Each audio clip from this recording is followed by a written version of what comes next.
in that show, he is like insane. Oh my gosh, I've never been more like, oh my gosh.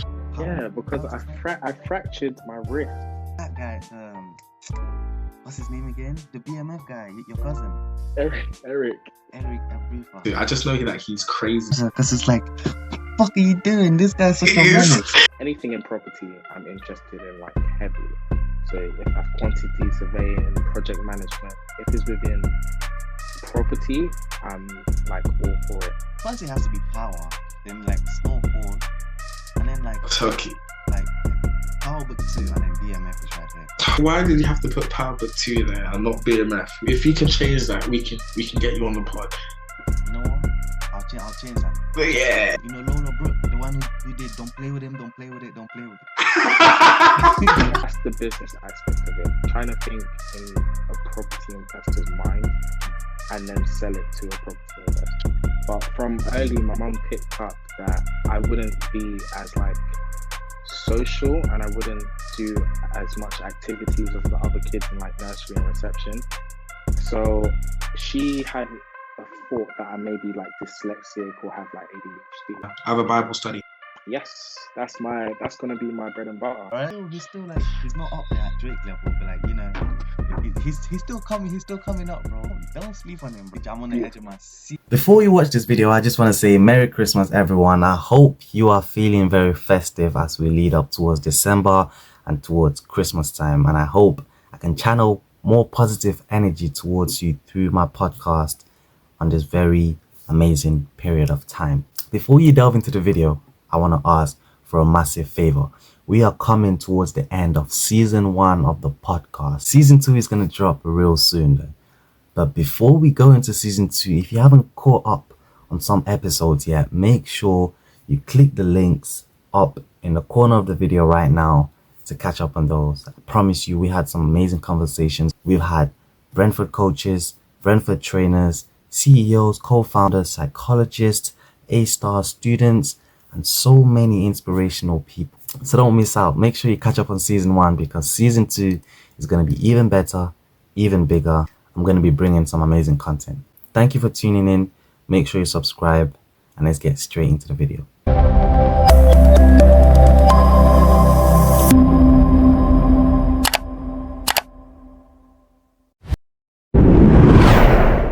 Welcome back everyone to the Jerry exclusive podcast. Today I have a very special guest. This one, actually, strangely, he went to the same school as me, but I didn't really know that back then. He's also a very multi-dimensional guest. I don't know if you guys know him, but help me welcome Kofi to the podcast. Hello. So yeah, we went to WP. I don't think we were there at the same time though. Yeah, because I went there. I actually just finished there last year. Were you there just year 13? No, year 12. I was 13. Okay, so I left as soon as it hit. As soon as like straight after year 11. Oh, I should have seen. No, I would have seen you. Yeah, I probably came just after you left. Yeah. How are you doing, man? At the moment, my palette is actually huge. So even at the moment in school, I do IT and business BTECs, but then on the side, I do hospitality. So I work at a private members club in Kensal Rise called Jago's House, just as like a barista and like floor member. So I do that on the weekends, and then during the week I also do a lot of property stuff. So my ambition is to go into property development and investing. So at the moment I do like handyman type of work. So I go into like people's homes and I fix small stuff, all their rentals, and I just like keep it up to spec. And at the moment I'm managing one rental. So I just keep it cool, make sure the tenants are maintaining the property well. But other than that, I'm cool, man. I'm cool. Yeah. You're very humble, man. Other than that, like you just read a whole resume and just said, "Oh, other than that, I'm cool." But yeah, man, like I said in the intro, like you're very multidimensional. You've done a lot of stuff, and that's really impressive, you know, for being in year 13 as well. But before we start, we're gonna delve into all of that. Before we start, I usually have to. No, I don't have to, but I usually do and never have I ever with all of the guests, just at the start of the podcast, just as an icebreaker to, ease into the podcast. So, have you played Never Have I Ever before, right? Yeah. Yeah, nice. Yeah. I actually didn't bring my cards again today. I have these little cards, right?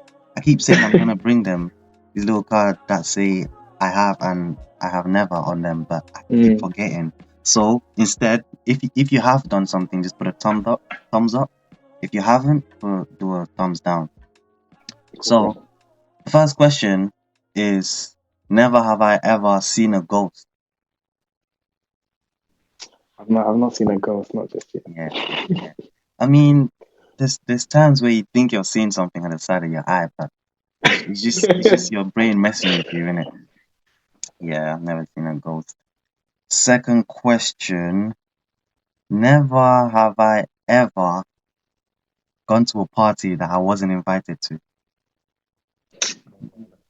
Yeah. I'm not really a party person like that, Like, are you like a party person? If and when, small. Yeah, I like to get down, but only if I'm invited. Yeah, true. I respect that. Like, that's just like strange at the same time. Like, just walk up to someone's house, they don't even know you. Weird. Yeah, that's gonna cause problems. Third question: never have I ever broken a bone.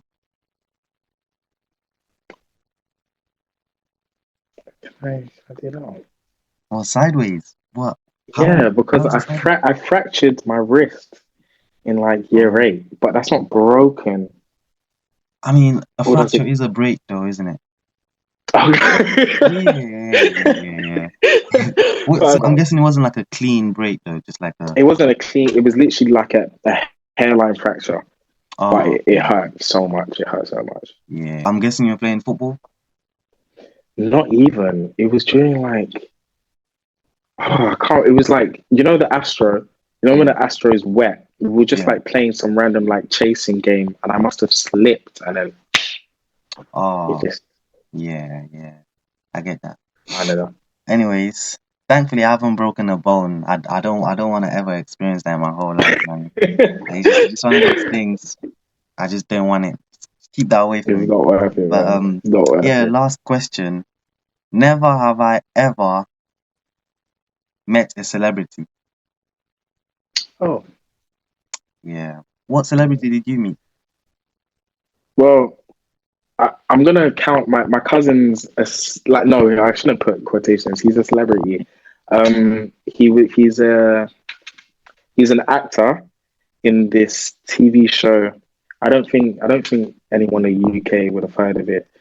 But okay, no, you saw him in Blue Story. Eric Abrafa, he was Switch. Oh man, you know what the thing is? I've watched Top Boy, but I haven't got around to watching Blue Story. You haven't watched Blue Story? That's okay, man. When you watch it, you'll know who I'm talking about. But Switch is the guy. His name is Switch Braveheart. Eric Abrafa is his name in like real life. Yes, I know him. Yeah. He's in Power, right? He's not in Power, but he's in one of like the Power type things. He's that crazy guy. Yeah, BMF. Like Mafia Family, Of course I know him. That's your cousin, a crazy guy. Yeah. Right. From like one of those cousins that when they're like cousins but they're not cousins but they are cousins. Yeah. He's one of those ones. Like you don't maybe speak to them every day, but yeah, they're still cousins. No, he's about. Oh, okay.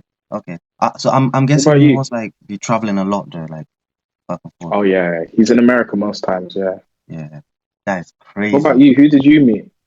I met this TikToker. Yeah, he was. I forgot his name actually, but like, cause I was going somewhere, right? I met him near the train station, and I recognized his face, right?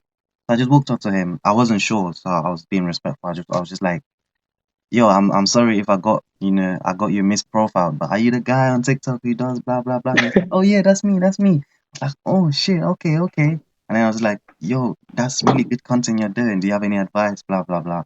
Then I walked away. I still didn't know how famous he was until I went onto TikTok, searched it up, and I was like, oh shit, that's actually famous. I should have taken a selfie with him, but I was rushing somewhere, so I just left. But Yeah. I've met him, and I've met Akinfenwa as well.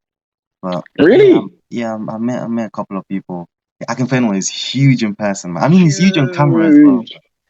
Oh, that man is massive, a bulldozer. Yeah.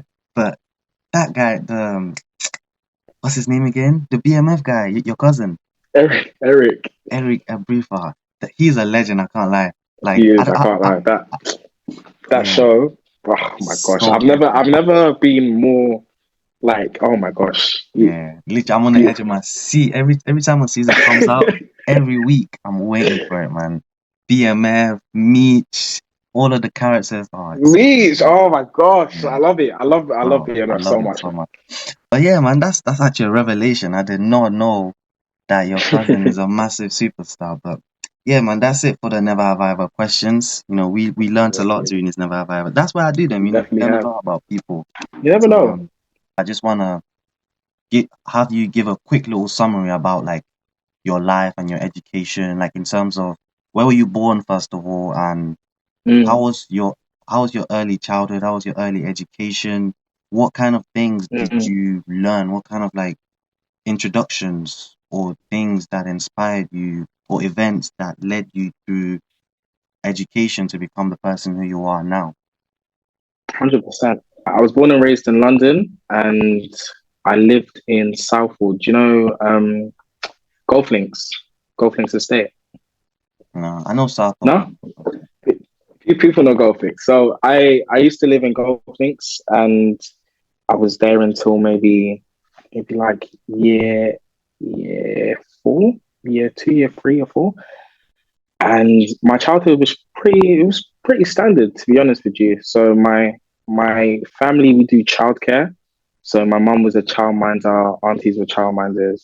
So like I'd always just be around other kids all the time. But from early, my mum picked up that I wouldn't be as like social, and I wouldn't do as much activities as the other kids in like nursery and reception. So she had a thought that I may be like dyslexic or have like ADHD. So throughout my primary school and most of high school, she was an advocate for trying to get me tested for ADHD, dyslexia, and whatnot. But unfortunately, every time that she go to the Senkos or like this council or anything, they would just base it on like my behavior and just be like, oh no, he's just a misbehaved kid. It's nothing. He's gonna grow out of it. Da-da-da-da-da, da-da-da-da-da. So all the way from nursery until year 10, they didn't suspect me of having dyslexia or ADHD until in year 10, I finally got tested just before my GCSEs. So I was allowed to have a scribe and then extra time and all of that. But my education wasn't the greatest because I didn't get to learn in a manner that would suit the dyslexia. So yeah, my education was not the best. It was definitely better than other people, of course, but it wasn't the best as it could be. That's my early years. And then what significant things impacted me today? So that was definitely one. The key thing was I struggled to learn. So I had to find other ways of like enriching myself. So one day, one of my cousins, his name is also Kofi, he put me in the back of his car and then we drove up to Luton, and he's a property investor. So he just slapped me on a site. I was like sweeping, helping other tradies. And after that day, it was literally like a revelation for me. I was like, yeah, this is what I want to do. So as soon as I came back home, I asked him, yo, what do you do? He said, I'm a property investor. Like since that day, that's where my heart has been. So I started to work more in construction. I started to teach myself how to build things, how to use different tools. So that definitely was a huge catalyst to where I am today, like a major one. This is what you do. Listen very carefully. Firstly, what you're going to do is go to Medium. Medium is just a blog site. Go to the blog site. If you haven't got an account, create an account right now. And then follow the account called Eco Explorers. Follow that account because that's very important. Because once you follow that account, that lets me know that you follow that account. and then you're going to get even more discounts on these products. Examples of products are like spirituality books, guided meditations, crystals, and stuff about chakras. And if you're into all that stuff, this is perfect for you. So do it right now before we get back into the video. Let's go. Yeah, well, I'm amazing. That's a really great story, especially like from the beginning when you talked about your mom kind of having a hunch about you being dyslexic and stuff like that. And I feel like even till now, there's probably thousands and thousands of children who just get rushed through the educational system because, people just put it down to bad behavior or whatever. Definitely not enough children are being tested and stuff like that. And, it's obviously shows a lot of love from your mom as well to kind of like there's obviously a saying where it says moms know best or something like that. To kind of know you and be like, this, my son, we need to get him checked. And maybe everyone around her was like, no, you're overreacting. But like I said, moms know best. And, it's great that you got tested eventually and you got the necessary help. A lot of children, like I said, don't get that. But also transitioning into wanting to be a property developer as well. Like, it's actually really funny how like things just happen out of nowhere. Like, you could just be going out with someone, you don't know that you're gonna have a revelation when you go out, but then you go somewhere and you realize something and you're like, oh wow, that's amazing. Like for me with when I first realized that I really like to play football was actually the strangest thing. Like I just came out into the front yard one day and I saw my uncle. I don't know if it was my uncle or my brother doing kick up, right? And then I was like, how is he keeping the ball in the air without it dropping? Like, how is he fighting against gravity like that? So when I asked him, like, can you teach me how to do that?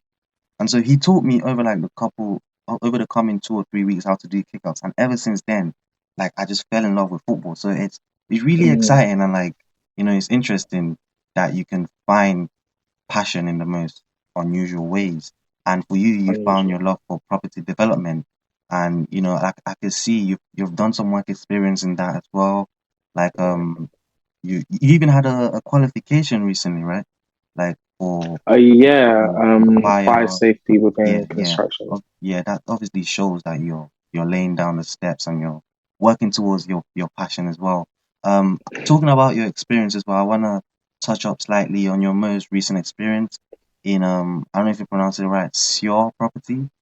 Is it Sior? Yeah, Xiao property. Sior property. So that is my cousin. So that's where like the root of my like property journey started.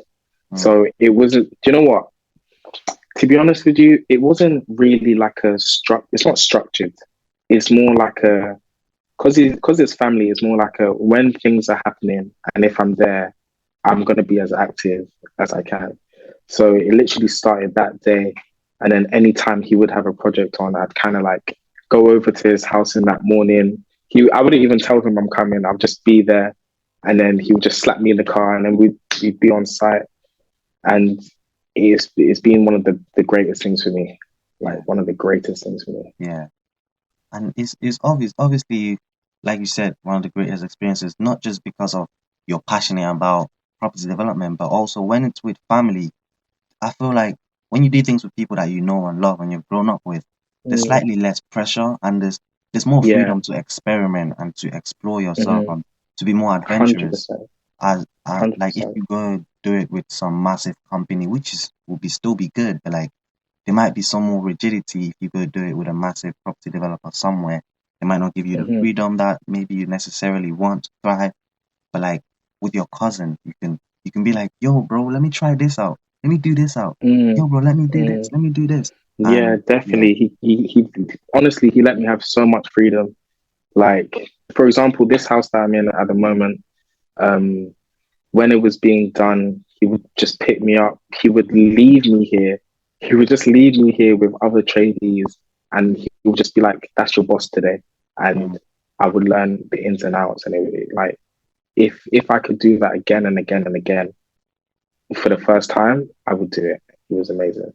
Yeah, and I also want you to just enlighten me a little bit. Like, walk me through what potentially a day in a life when you were working at Seattle and properties is like? So the day in the life would be a full day in the life. Okay, so we'll do like a 7 a.m. start. So I'd get up and I'd shoot over to his house. I'd get there maybe 8 o'clock, and then he will swing me over to one of the properties. And from the morning, it would just be prepping for one of the tradies to come. So it may be just clearing up the area that they're going to work in, or sanding a bit of wall that they may be going to paint on, but just prepping the area.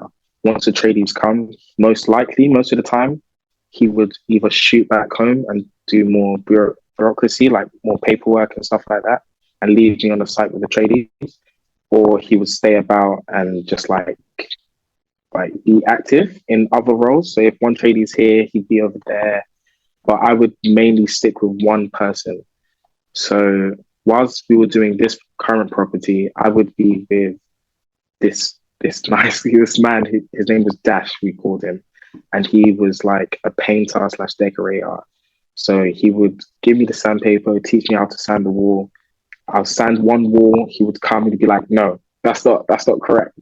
Send me to another wall.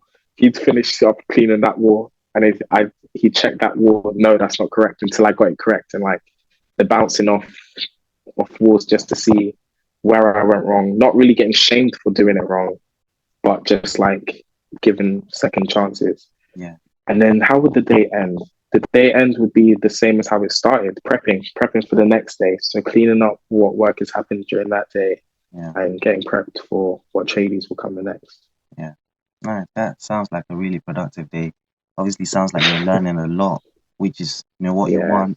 Like is a lot of times with people who do internships and work experience that they go to a certain company and they realize at the end of it that they haven't really learned anything.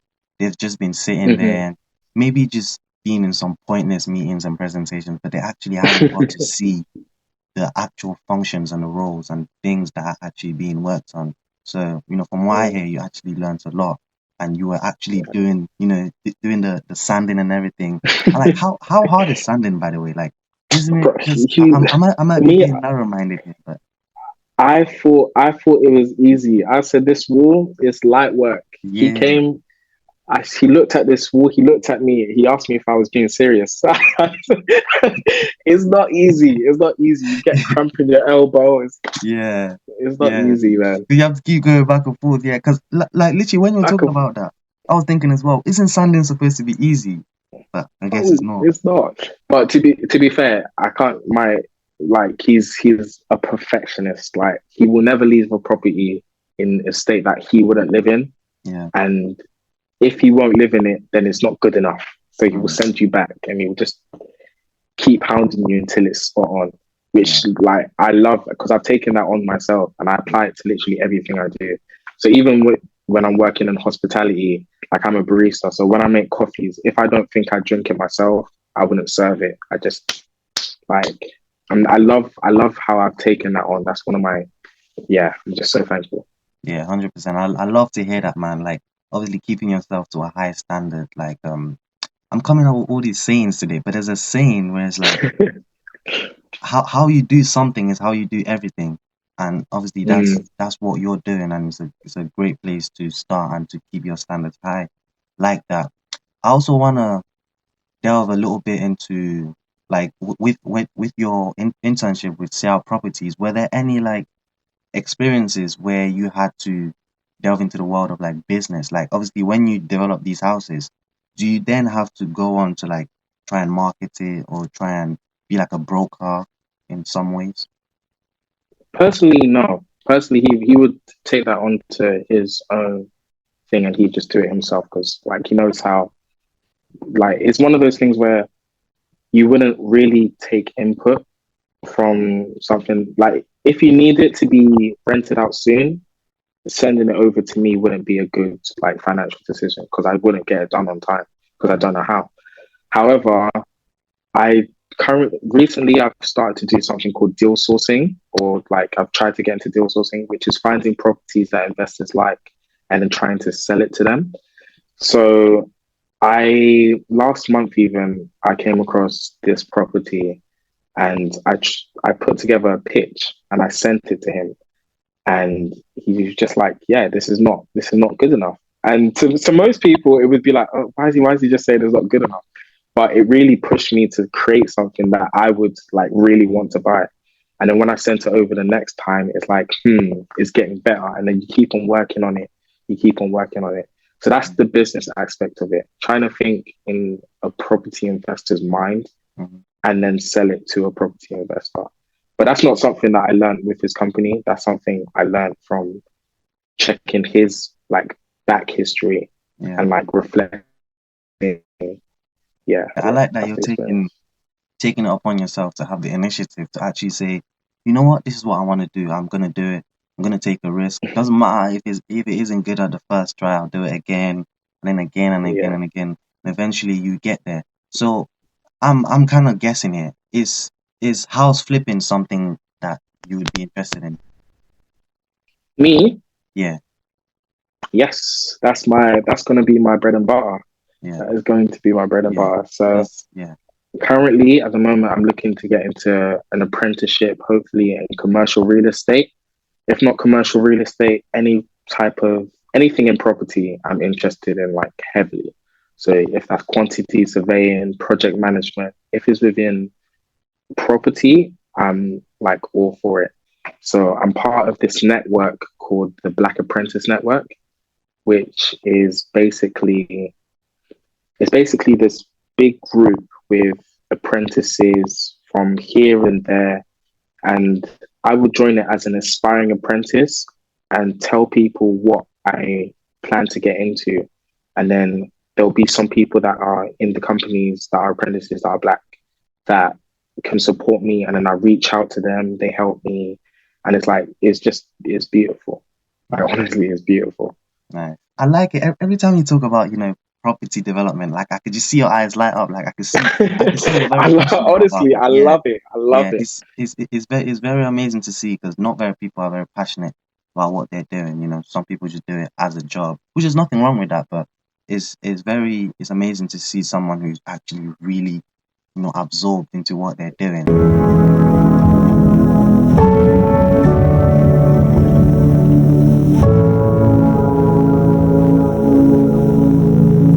So we're just talking about your internship at CL Properties, and that's just one of the many, many work experiences that you have, which actually really impressive. Like you have like probably 7 work experiences. Like most people don't have any in year 13 Mm. from my experience, and like my friends' experience as well. So like how did you like obviously a lot of like family friends have helped you, but also what gave you the initiative or like what gave you the courage and just the ability to put yourself out there?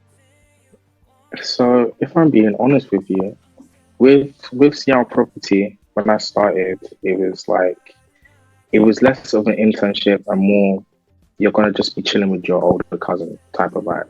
So I was just with him all the time, and it was quite active for the first 2 years, and then obviously it died down a little bit. But then every now and then there'll be stuff that I'd be helping with, so I just keep it as current. But in the past 2 years, I've been doing my own property stuff. So I don't do most of the stuff that I do towards property at the moment are private, so they're not with CL Property.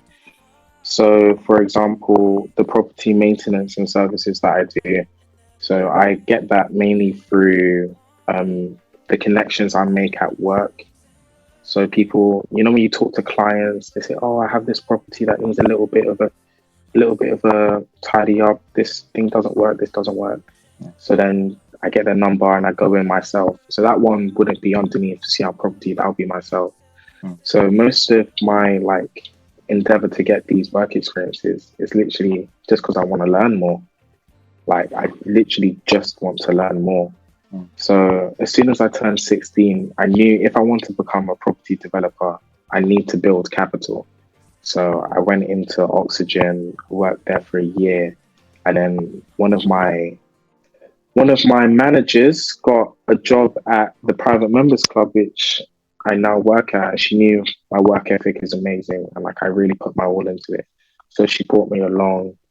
And then, yeah, like everything is just because I want to learn and I want to grow. Yeah, yeah, nice. And when you're talking about networking as well, I was nodding because like that is so true. A lot of people don't really respect the power of networking. Like Oh, it's obviously, powerful. yeah, obviously your intellectual and academic brilliance plays a part, but like there's people who can network like a bitch, bro. Like they Mm-hmm. have the charisma, they have everything, and sometimes that just You have gets you to. to where you want to get to. Like Yeah. especially our generation, I feel like we rely a little bit too much on just like maybe social media or just like grades and stuff. Like Hmm. not enough people are going out there and actually speaking to people, making communication and making networks as well, which is what you've done to, get to where you're at. And also when you were talking about like how you get your clients' numbers and stuff, I was thinking because we actually have a couple of problems in our house. Like we have some ceiling problems, crazy. So like I might need you to like hop over real quick because Brother, I yeah, can fix that I small, might. small. But yeah, also what kind of like do you have a preference for houses that you want to develop? Well, so I have, there actually, yeah. So I have a couple mentors that I like. They're family, but they're doing so well and like they're so inspirational to me.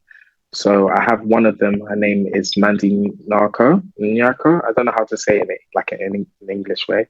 So she's an MBE award-winning woman, and she's just amazing. So she focuses on ESG inside startups to do with tech.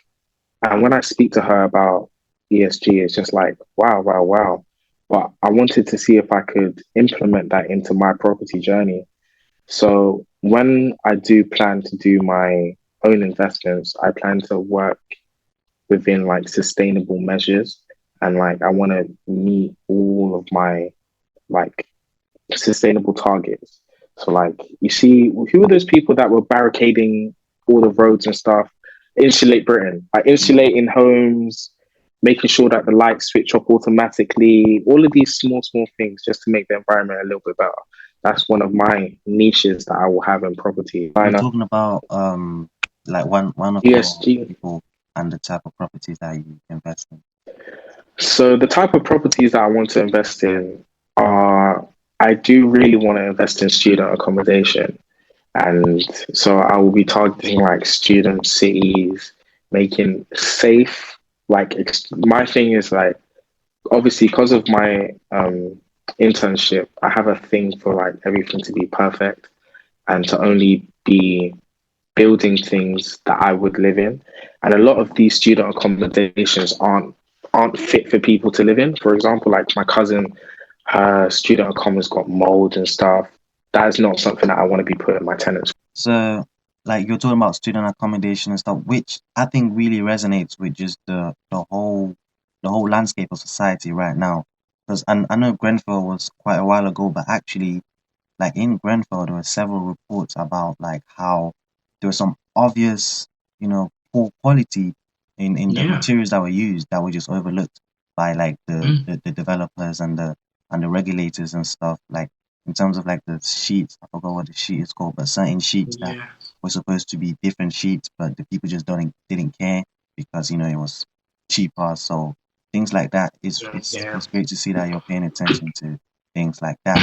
And also you mentioned something before. I just want you to, if you don't mind, clarify for the audience, what does ESG mean?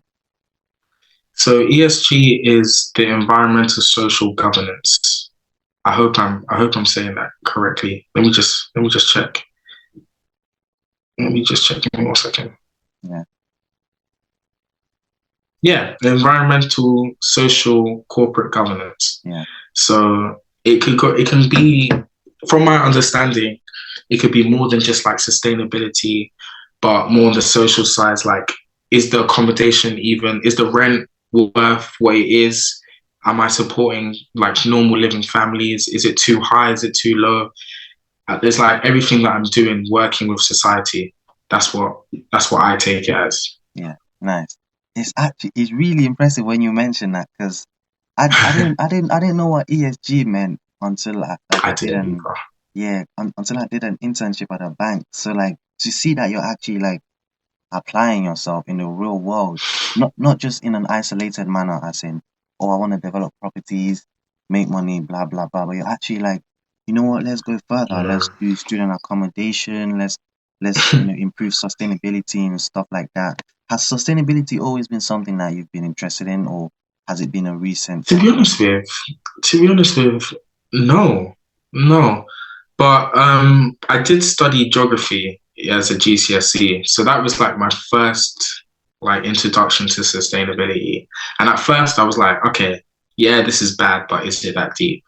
But then after talking to Mandy about it, I was just like, wow, oh my kid, do I want to bring a child into this world in its current state? Like it gets deeper and you're like, wow, this is directly going to impact my life in a couple of years. Yeah. And then I was just like, yeah, this is something that I have to work alongside.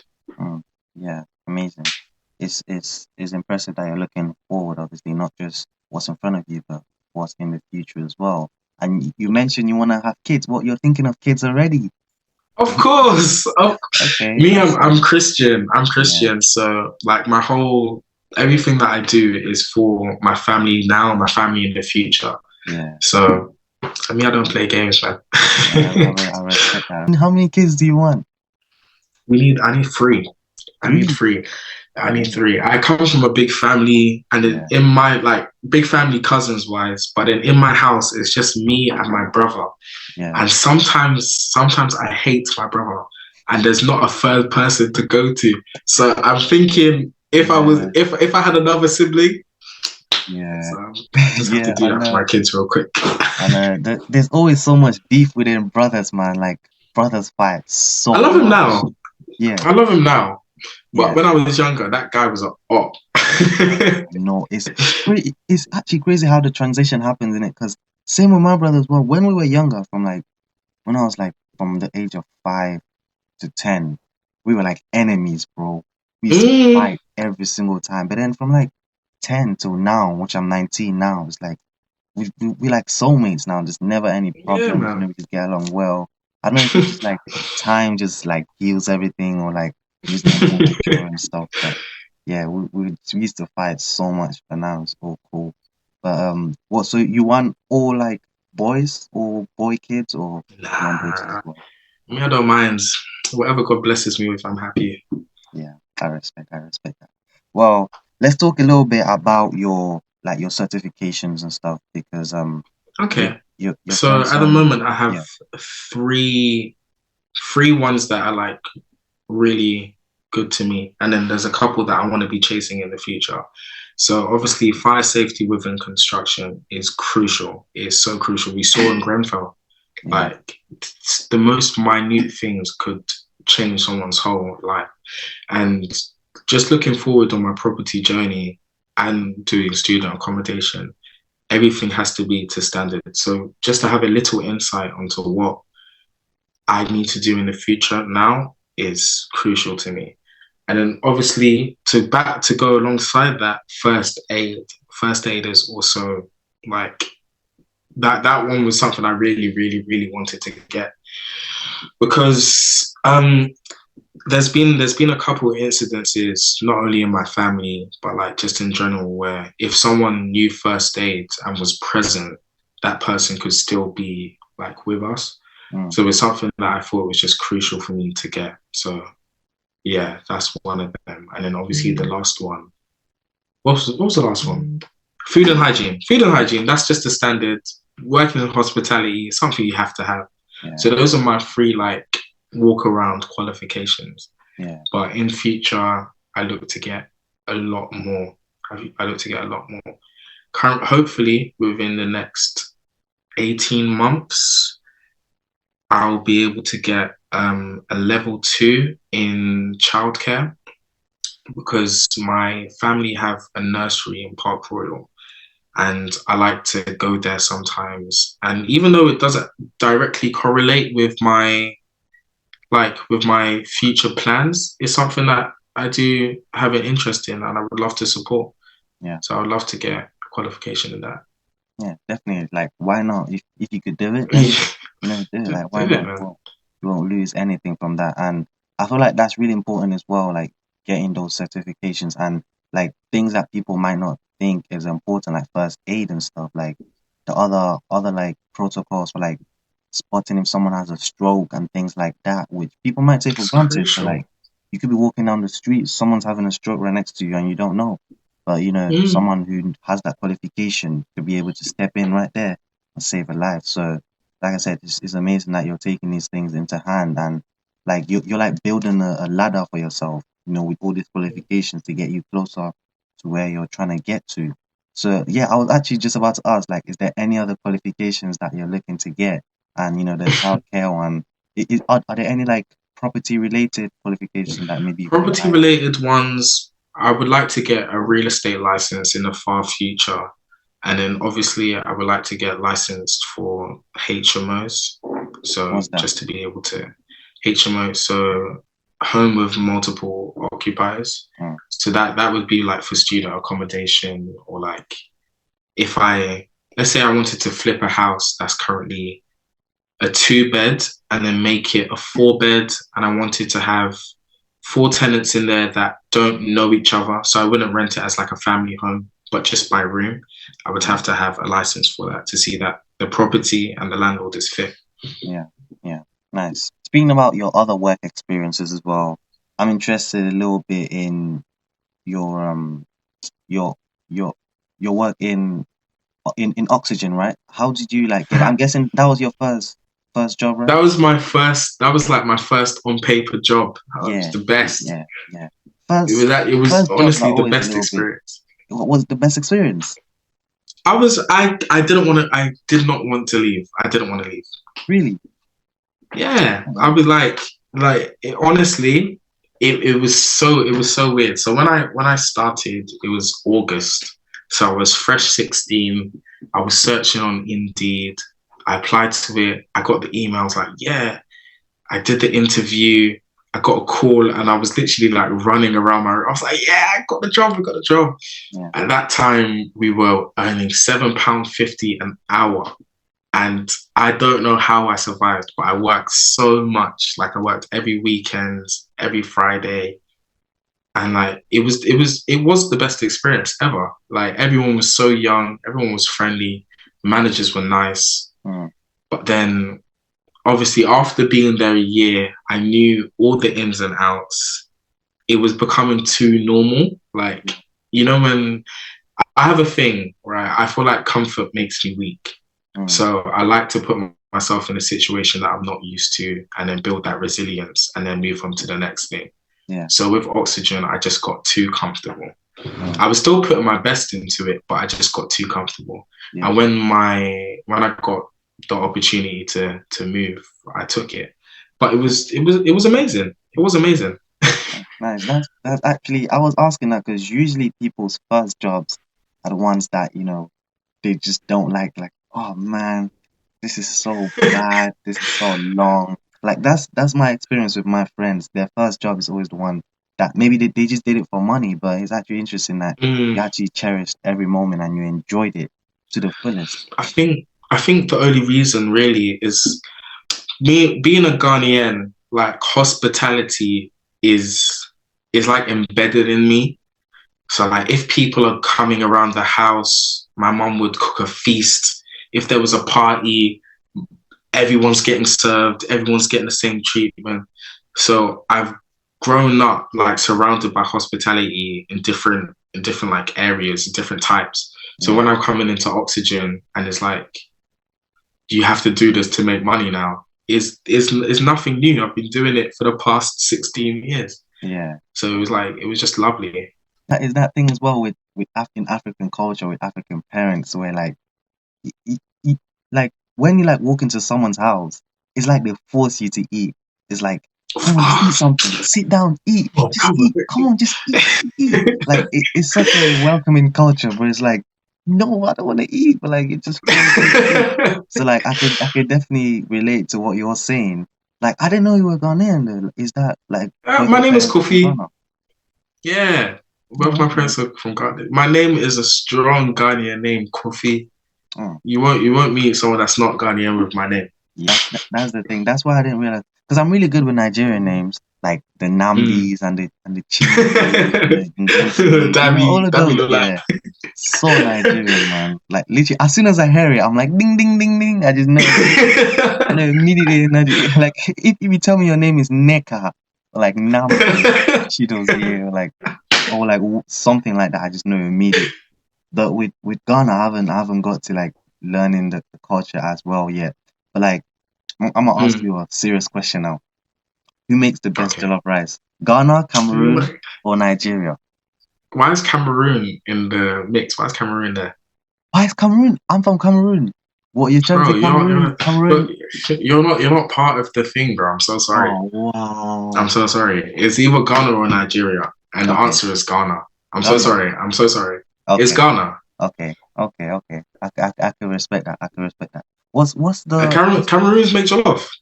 Yeah, we make jollof. We make like most of the foods that like Nigerians and Ghanaians make, I think. Yeah. You know, rice and stew isn't jollof.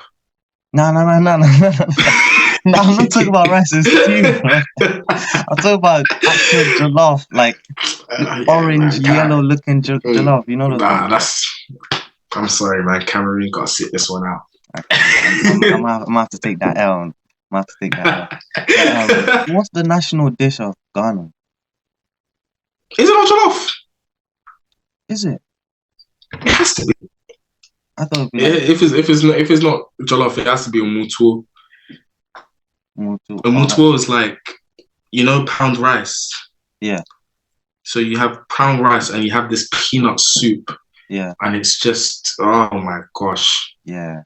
There's such a trend between like Western African countries like Nigeria, like Ghana, like Cameroon, where like their national dishes are something that's like white, like fufu kind of thing with like a sauce. Yeah. Actually, I just searched it up. It says that Ghana's national dish is fufu. Yeah. With peanut soup. With Nigeria is like pounded yam and something soup. With Cameroonians is like actually ours is in fufu. Ours is ndole. Yeah. Ooh, what's that one? Like that. It's like it's this vegetable where it's a little bit bitter, but it's like a nice kind of bitter. And like you like it's like there's all these vegetables and like sauces that you mix in the vegetable and then you eat it with plantains. Yeah. Is it like boiled plantain? Yeah, boiled plantains, yeah. I feel like Ghana does something like that. Yeah. It's really good, but I don't like the sauce too much, just because of the bitter like taste behind it. But my parents love it so much, but I don't. But so let's move on a little bit. Speaking about like your transition after A level, because from what I've heard from you, I feel like you're someone who's very focused and dedicated. Like I have no doubt that you absolutely smash your A levels. What's like your plan? Maybe your game plan, maybe long term, short term, or what you're gonna do after A level? To be honest with you, I'm not an academic weapon at all. Like, cause the dyslexia definitely makes it so hard in school. But aside from that, moving from to was the most difficult like transition ever. Yeah. So in the first couple of months moving, I was literally hating school. Like I didn't want to show up. Like school it just wasn't it. I'm still doing cool in school. I'm getting my grades, it's fine. But that transition was not cool. So after sixth form, I'm planning to do the apprenticeship. So right now my head is literally only on apprenticeships. If it's not an apprenticeship, I won't go uni. I'll just start working, or I'll take a gap year and I'll try next year. But yeah, I've been sold into apprenticeships fully. Yeah. Because another one of my mentors, Mr. Kwesi Bimpong, he's a Goldman Sachs apprentice. He started this thing called the Black Apprentice Network. Yeah. And since it started, I was aspiring apprentice. I was talking to all these different Black apprentices in like the corporate scene. And like their stories are just so like they're so inspirational. Yeah. So like if it's not an apprenticeship, I no longer see the point in going to uni. It's so weird. Yeah.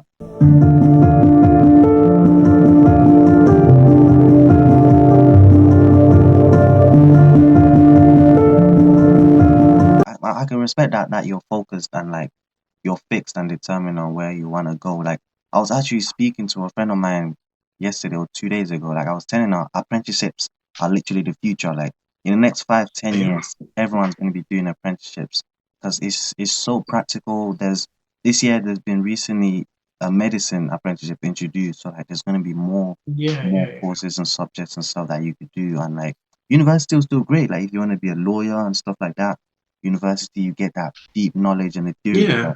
But apprenticeship, but then you can do a degree apprenticeship in law, and then you would get hands-on experience working in a law firm alongside your degree. Degree apprenticeships are so widespread. So there's law, there's tech, there's property, there's construction, there's healthcare. There's any job that you want to get into, there's a degree apprenticeship that will work alongside it if you look hard enough. Yeah, 100%. Apprenticeship are literally the future. I want to move a little bit into, because I don't know. I don't know what's your opinion, but what's the comparison like between, like my opinion is that from what I've experienced from like both school, I didn't go to school, but I've been there, like just to like events and stuff. But from what I've experienced from the culture, I would personally say it's probably like the better environment. But what would you say? I would have to agree. I wouldn't like to put any like smoke onto a school. Yeah. But you know, when it's not like you're being spoon fed, but you just feel like the extra care is just given. And even though it is school and like it's quite strict and rigid with the training, I felt more at ease in that environment. Yeah. Whereas it didn't give me that sense of security. But still, it's still doing its thing. It's still alright. And it's definitely.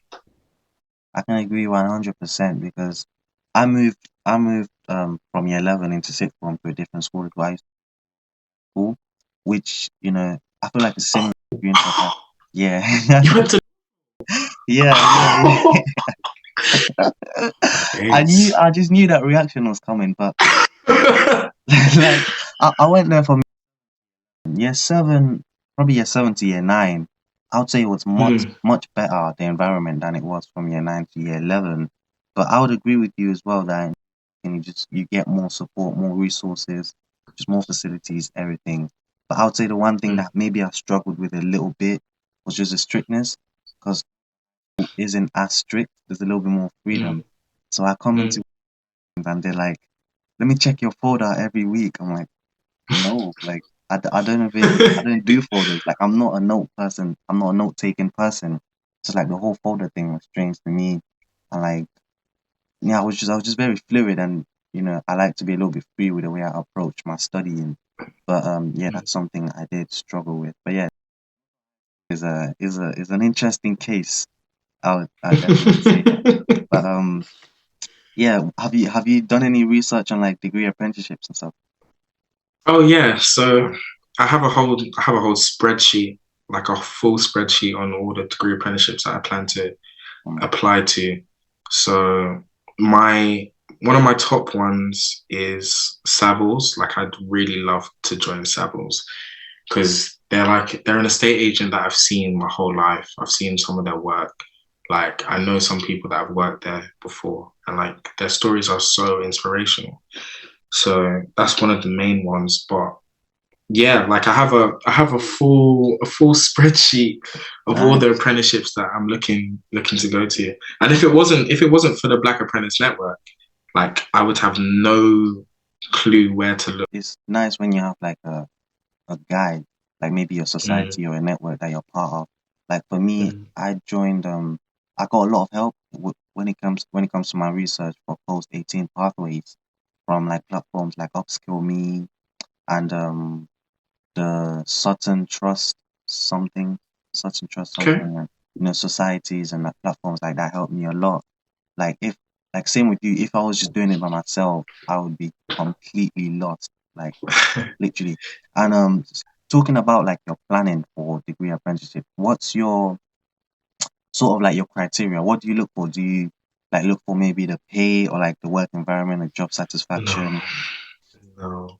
So for me, the pay doesn't really matter because my whole thing from now till forever will be to learn.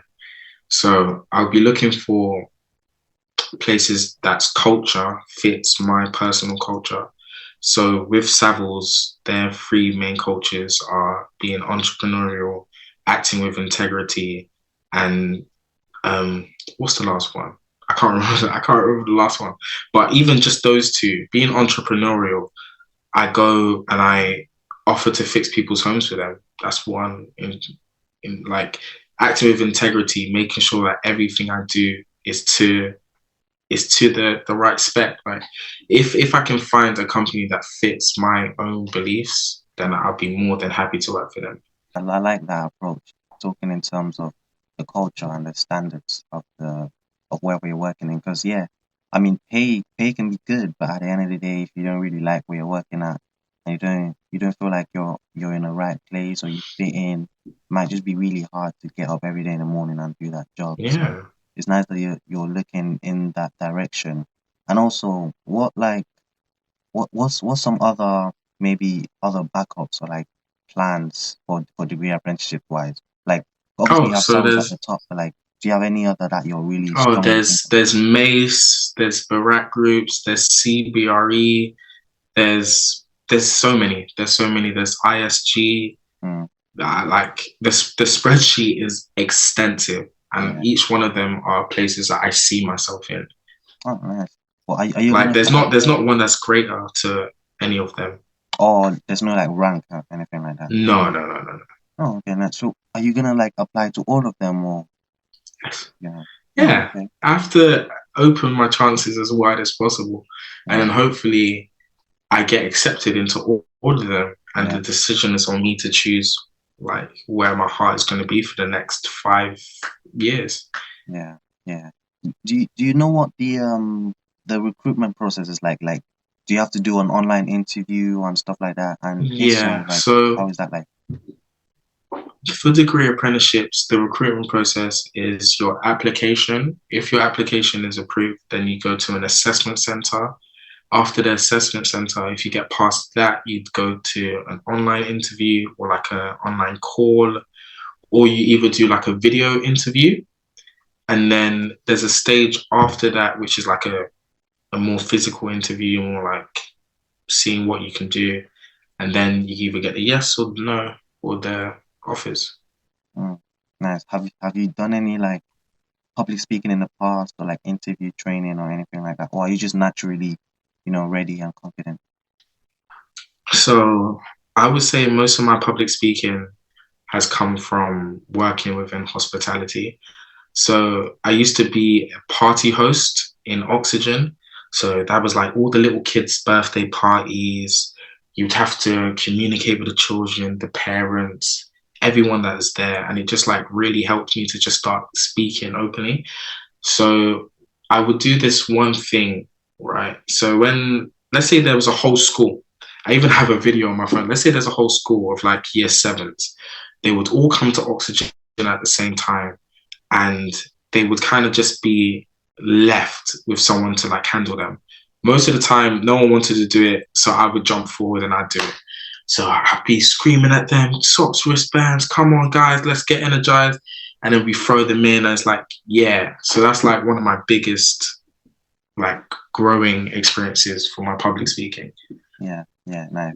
I feel like maybe I'm wrong, but I feel like you're similar to me in the sense that from year seven to around year eight, year 10, I was super, super introverted. Like, I wouldn't call it social anxiety, but I was just very like locked up into myself, and I was just scared of interacting. Like every time when we're in an English class and the teacher asked me to read out a page or anything like that, I would actually start shaking and sweating. Like Oh just to read out no. one page, I would be like, it was crazy. So like, but somehow I just transitioned like to being more open and confident. And one of the main factors for that was just that I realized that life is just short, like somewhat like just speak, just be yourself, innit? And also I did some more like public speaking competitions and stuff like that and interview training, which is why I was asking. But like similar to you, you got some more experience and stuff with working on oxygen. Were you previously really introverted as well, like really quiet or no? Nah, I'm literally the complete opposite. Like, given the opportunity, I will chat for hours to literally anyone. Like since young, since very young, Yeah. I would just be too much to handle. How long have you been doing this for? Podcasting. I've been doing podcasting for like maybe 2 years now, like inconsistently. Like my first Wow. my first three podcasts were inconsistent, but like now, 2023 is when I'm really like being more consistent with it, and like speaking to more guests and stuff, and like I'm trying to get more structure in my podcast in terms of like, when you watch a really successful podcast like Diary of a CEO, Jay Shetty and stuff, which are my two Yeah. biggest like Yes. podcasting. They have such a nice structure, everything's perfect. So I'm just trying to get more of a structure. Obviously, it's low production value because I'm filming online and stuff. Like Fine. I'm not at the point where I can like get a nice looking studio and stuff like that. Yeah, This is what works, man. It's what works. Gotta live within your means. Yeah, it's like social media something you might want to get into in the future. So I actually wanted to start a podcast a while back. So beginning of this year, me and my good friend Cal wanted to start a podcast, but then life just took over. So it hasn't really flourished. But it was called the K&K podcast. It's on like Instagram. We haven't posted anything yet, but I'm just waiting for both of us to be at a point in our lives where it's just something that we can do. Yeah. But we didn't want it to be one of those things where it's like rigid and structured, and it's just like two boys having a conversation. So yeah, we wanted to have it in our own time. Yeah, those are the best podcasts where it's just like two people who just get along, know each other for a long time. Yeah. Whatever, childhood memories, anything. Like those podcasts do so well because the chemistry, the dynamics is just so natural. Like in what are those guys called? I don't know what they're called. Shits and Gigs. Yeah, Shits and Gigs. Yeah, they just flow so well. They're so funny. 90s Baby Show. Yeah, and I love the new Chungs and Philly podcast. That's yeah. They just have that chemistry. But I'm actually thinking I've recorded a podcast with two of my friends, but we weren't like close friends. But like I'm thinking of going more into like what you said, friends with like more of the boys and just like speaking with different people. Like I'll be doing more one-to-one like this, but I feel like maybe having even a podcast with 5 people, like maybe man, do it.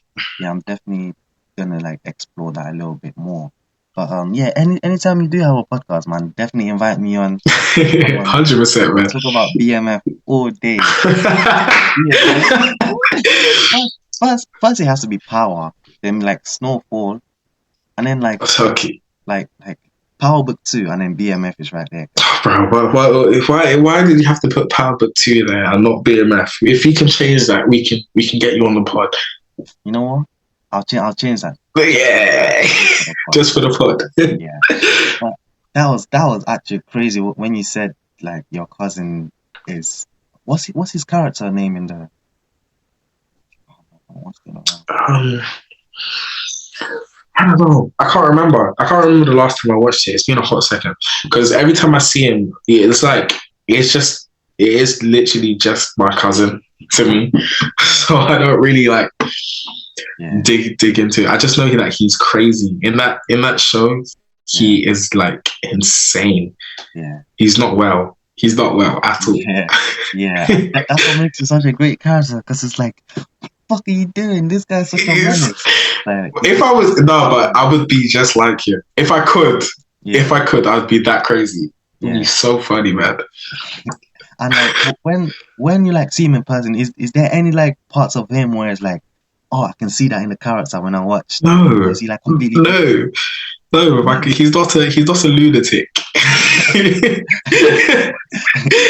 He's not a lunatic. Interesting, because like there's actually some characters as well. Like that might play a really like hard character or soft character in a movie, and then you see them Yeah, in real life, and then the complete opposite. You're like, you're so nice in yeah. real life, but you're playing a murderer on TV.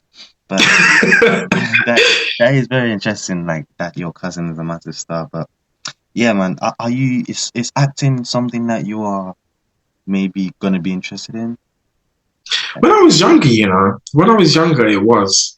I remember in year six, I was Willy Wonka in the year six play, and that was yeah, amazing. right. So I was looking into it, but then when it got to like GCSE times, I just saw how much like writing they had to do, and I said, "Nah, there's no way. Yeah, There's yeah, no way." yeah. I'm asking as well because I'm interested in joining the acting society. So Really? I don't want to do acting. I don't want to do it like as a career, but I'm interested in the Mm, sense of as a hobby kind of thing. Like, cause same with yeah, you. Like, I just loved acting in school, like in year seven, year yeah. six, and all that. Like, we had a Humpty Dumpty play, which was so there was this yeah, there was this part where like everyone was just chanting Humpty, Humpty, Humpty. Like it was so funny, like just little things like that, just being able to like just be a different character and just like play Mm. different roles, do different things. It's just really nice and like funny to do for me. Like I wouldn't say Did you ever get to see William Perkin production? the recent one from last year. Any of them? No, I don't think so. No. Yeah. William Perkin used to do the most amazing spectacles for their performances. Oh my Okay. days. Like they were so good. One of my very good friends, her name is Star.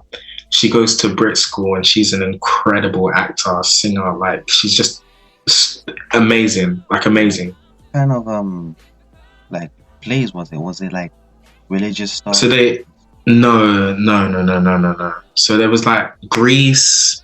There was Greece. There was that. There was this one where there was this evil plant that used to eat people. There was so much. There was so much. Oh man. And like I'm guessing with stuff like that, you have to use your body, right, as the plant, because it's all using your body. No, I Like the can't. props. He must have had like crazy production because I feel like that plant was like a. I feel like it was like someone inside of it, but it looked so real. It was Yeah, incredible. It was so cool. yeah. Because I don't know what it's called, but like melodrama or something. It's like a type of fantasy. You just have to be Mm, super, super dramatic about everything, and you mm, have to be the object, be the prop yourself. But mm, shifting a little bit to like your education and like you talked about how your mom suspected that you were dyslexic. Would you mm. say like you still read? Because I've actually I've learned a lot about like not even in like to be like sarcastic or anything, but like I've learned a lot about successful people. Like a lot of them are dyslexic. Like there's a stat where it's like 80% of the top CEOs or something are dyslexic, and like I've heard as well that successful people read. So it's like, do you read, or is that Do something? they correlate? I won't lie to you. If it's not the Bible, I'd rather not read it. Oh, okay. Like if it's not the Bible, I'd rather not read it. I would always because in for my GCSEs I had a scribe, so they would read the questions, they would write for me, and like I flourished in that environment. Mm, So if I could listen to like an audiobook, I'd rather listen to an audiobook because when I read, it's not like it puts a massive strain on me or like I can't read, yeah. but it is just a bit of a drag. Mm, It is just a bit of a drag. yeah. But I do try when need be. So currently I'm trying to get more into like reading property related books. Mm, So like all that type of stuff I will force myself to read because I know it's crucial to my growth. yeah. Yeah. I can relate in terms of like obviously. I mean, I don't think I'm dyslexic. I haven't been tested, but you never know. Like I said, there's so many kids You who never don't get know. tested. But like, I can relate when you say that it's a drag sometimes. Like some books when I read, it's just like, oh, when is it gonna finish? Like, and I read this book and I know it's helpful for me, whether for my university course or something. But it's just like, oh man, there's so many words. Like the pages are so thin and the lines are so much. So I could definitely relate with like with reading and stuff. What are some other hobbies that maybe you have? Because obviously you don't like reading that much, but are there any other things? Literally anything that I can do with my hands, I adore. So I have a go-kart. I built a go-kart from scratch. Her name, yeah, at first her name was Maddie because of like a story that happened with my family whilst we were driving it. Yeah. But then after I destroyed it, like it snapped in half. I bought a new chassis and I'm building it again. And I'm going to call it Lazarus because it's not dead, it's just sleeping. It's coming back. And I'm planning to, as soon as I finish building this one, I plan to donate it to William Perkin actually for like a mechanical engineering type of like a project. Like type of project for them. Yeah. But yeah, I build go-karts. That's what I do as a hobby. Some engineering levels. How come you're not doing engineering? Did you do physics at GCSE? Well, standards, yeah. Part of like But no, I can't. Science isn't. Oh no, it's just something about like I love cars. I love cars so much. Yeah. And like the go-kart is something that is so obnoxiously loud and annoying. Yeah. And I just love it. I love smelling the fuel. I love the dirt on my it's amazing. If it wasn't property, I'd put the go-kart right there. Yeah. Wow. That's insane. Building a go-kart from scratch. How long did that take you? Oh, it doesn't take long. It doesn't take long at all. Like if you have the chassis and you have the engine, yeah, it doesn't take long. It doesn't take long. Like you literally just this, and you're cool. That's crazy. Do you have like a blueprint you follow, or is it just like something from your head where you're just like, bro, there is no blueprint. You get it wrong, you get a drill, you fix it. Like it's that simple. I can respect that. Like I heard a lot of people like fix things, do things with their hands. I would love to do that, man. I would be all over the streets in my go-kart. Bro, it's illegal. Oh, is it illegal? You can't drive it. You can't drive it on the road. So don't tell people you drive it. I mean, I don't drive it on the roads. They won't catch me. I don't do that. What, do you drive on the pavement then? Don't worry where I drive it. That's so because like you will get 6 points on your license, bro. But there's these little cars sometimes. These like unreasonably little cars you see on the street. Quadricycles. Just like quadricycles or mobility scooters. No, not even those. Like they look like normal cars, but they're just like bite sized. You know quadricycle? No, not even. No, I'm telling you, they call it a quadricycle. Really? Yeah, not a quad bike, a quadricycle. They're a type of vehicle that's under 125cc, but they have the 4 doors and the steering wheel and all of that. Okay. Well, so how come these are legal and go-karts aren't then? Go-karts aren't legal because they don't have, like, they're not safe. You can't, there's no airbag, there's no, like, handbrake indicators. Yeah. That go-kart, if a wire snapped and I couldn't brake, someone is going to die. That is insane. A go-kart. Like, I mean, when I was young, I used to build little, like, fans and, like, engines and stuff and, like, cars. But to build a whole go-kart is crazy. Like, did you just wake up one morning and you were just bored? Or was it something that you were thinking about? You know what? Me and my cousin, since we were so young, we've always wanted to build a go-kart, right? And then we went to this one uncle's house, one random uncle for a barbecue. In his garden, he's got a go-kart. That go-kart was Maddie. We said, can I have Maddie? He's like, yeah. So he brings Maddie to our house. We fix it up. The whole summer, we are throttling it. Like, we're just throwing it about. And then it died. It died a tragic death. It literally, when I tell you it's split in half, like, it was split in half. And then I said, I have to do this again. So I built Lazarus. Nice. And like, in terms of the tools, is it more of a DIY thing, or do you actually go out and buy tools and stuff? Oh no, it's just your standard, like, it's just your standard tools. So like your wrenches, sockets, like all of that. Oh, okay. Yeah, right. But all the equipment, like all the stuff that you put onto the go-kart would be go-kart specific.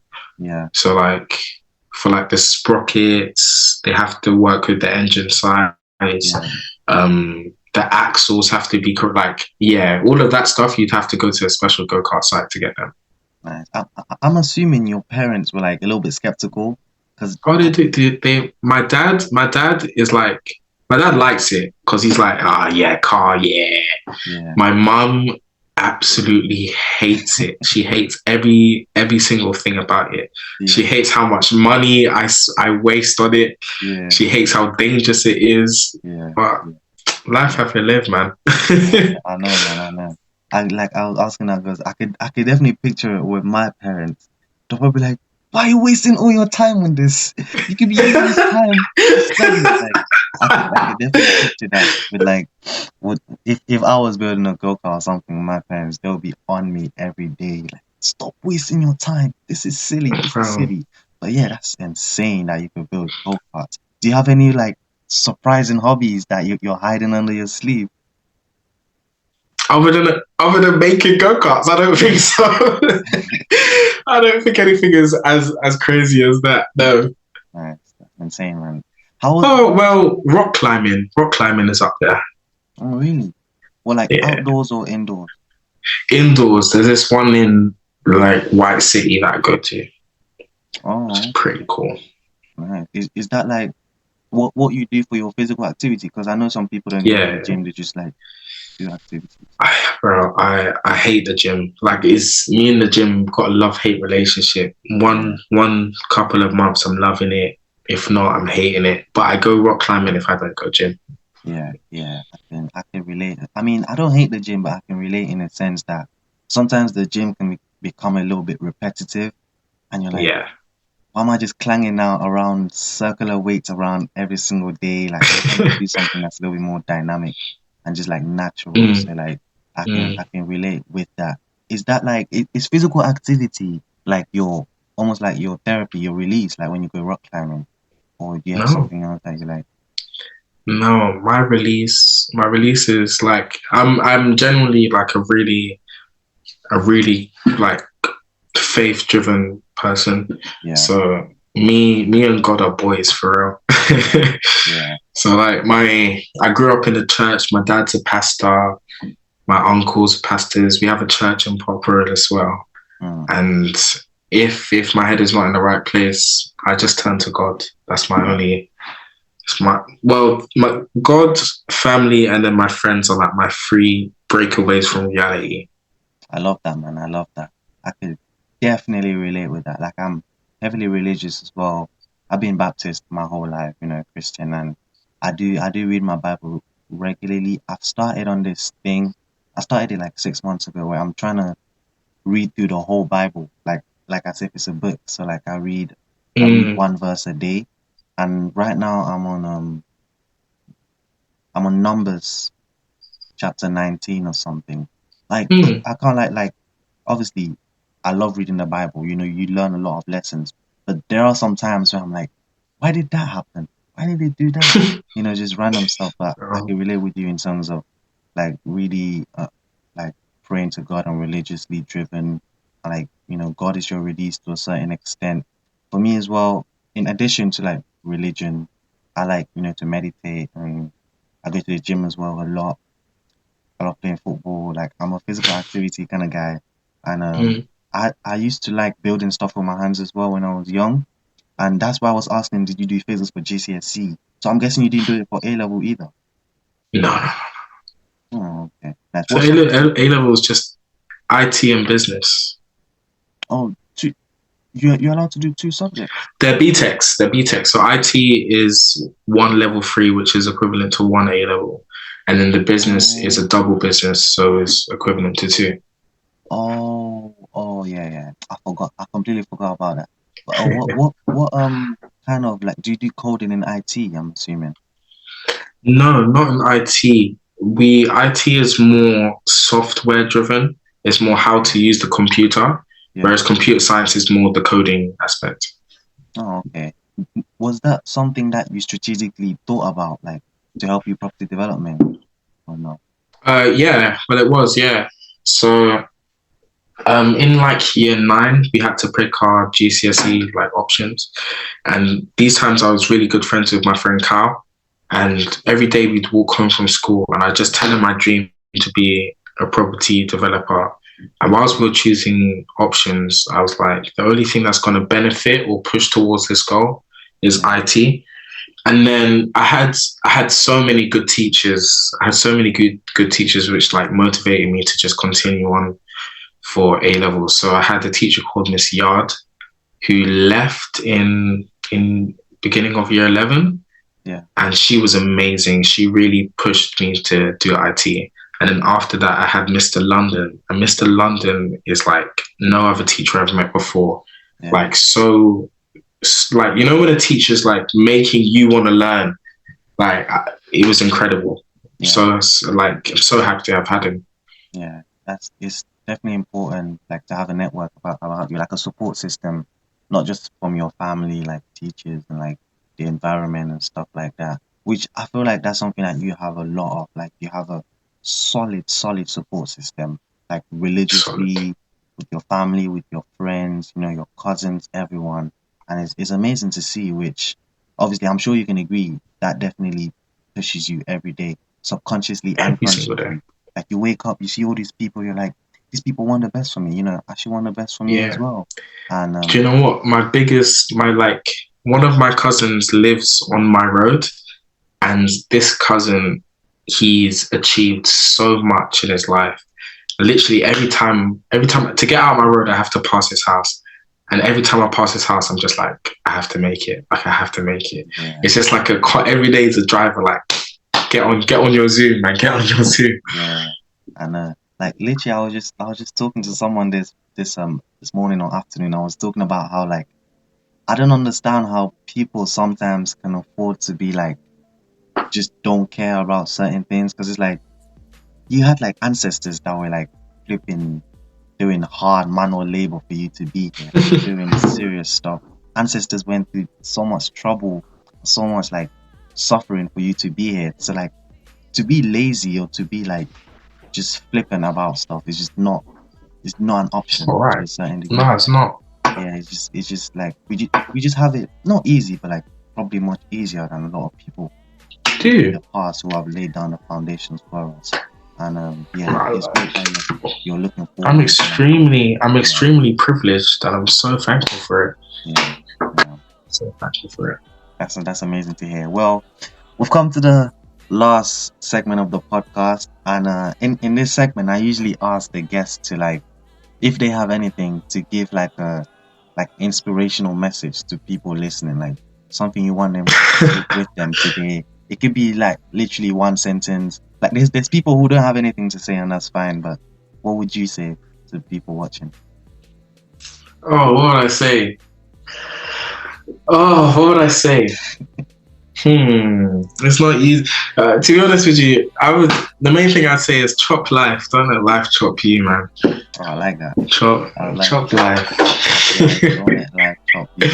I like that, man. I'm gonna start saying that. You have to, man. Live by it. I promise you. Yeah.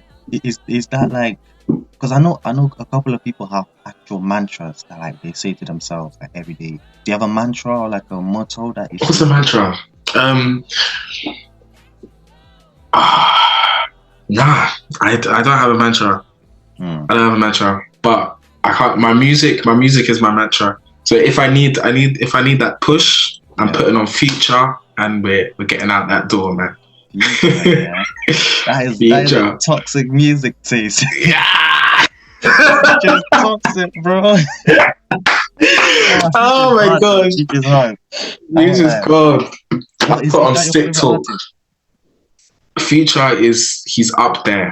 I wouldn't say I have a favorite artist, but Future, he gets me through those doors. If all my friends know, if you hear me play Stick Talk, just know we're on business today. We're on business. Yeah. Have you listened to Stick Talk? I think I've heard a snippet, but not the whole thing. After this podcast, go and listen to Stick Talk. Okay. You'll want to do 10 podcasts after this. I will. So like, who's your top five artists? Drake, J Hus, Future,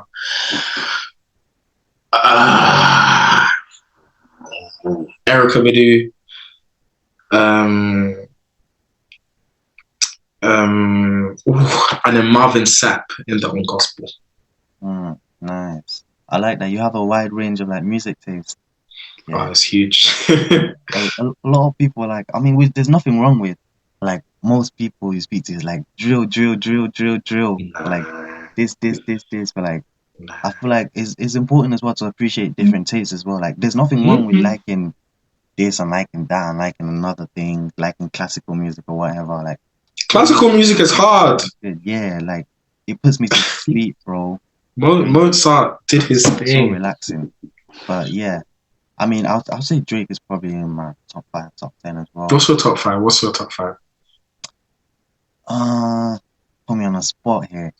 Drake has to be here, like I said. Yeah. Michael Jackson as well. Oh man. Okay. I know it's old school, but everyday Michael Jackson. Drake, Michael Jackson. 3 more. This is kind of an unpopular opinion, but I'll say DDG. You know DDG? As in the YouTuber? Yeah, like YouTuber turned rapper, yeah. Are you being for real? Yeah. And I know it's an unpopular opinion, but like I like his music. And like I get roasted by all my friends for it. This isn't a joke. Like you're being for real. It's not. Like I like his music, bro. But he's still like he's not up there at Drake level, but like, you know, he's still coming up, bro. Don't sleep on him, bro. But Drake, Michael Jackson, DDG. Probably say 2 more, brother. 2 more. Oh man, this is hard. I'd say Lil Baby. I like Lil Baby. Okay. Yeah. And what's her name? Oh, that short girl from New York. Lola Brooke. Ice. Nah, not Ice. Nah. You know Lola Brooke, the one who did "Don't Play with Him, Don't Play with It, Don't Play with It." You know what I'm talking about, right? Yeah, she's actually hard, man. That song. It was so funny. It's a hard song. That song gets you going. That's crazy, man. That's crazy. Like, yeah, I'll say Lola Brooke. Yeah. She has some nice hits. But yeah, man, that's my top 5. With that being said, we're gonna close up the podcast now. Is there any like last final words you want to say to anyone, you know, before we sign off? If you want to connect with me, you can connect me on LinkedIn. And if you are Black watching this, I would highly recommend joining the Black Apprentice Network, because you get so much information on everything apprenticeship related. Those are my two key things. Yeah, 100%. I'll put your LinkedIn link down in the description. Do you have any other like sites or like stuff you want to plug as well? I'll put all the links in the description. I'll send you the Black Apprentice Network one. Yeah. And yeah, those are my two major places. Yeah, amazing. So guys, go check out all of these links down in the description. This guy is talented. You're gonna learn so much from him, just from like, you know, exploring him and learning about him. And check out the Black Apprentices Network, right? Yeah, check that out as well. If you're looking for an apprenticeship, you know, in whatever field that may be. And thank you guys for watching. I hope you guys stay tuned for the next episode, where I'm gonna have an amazing guest on as well. Thank you, Kofi, for coming on the podcast as well. Thank you for having me. Have a great day, man. It's been a great conversation. You too, brother. Honestly has. Thank you.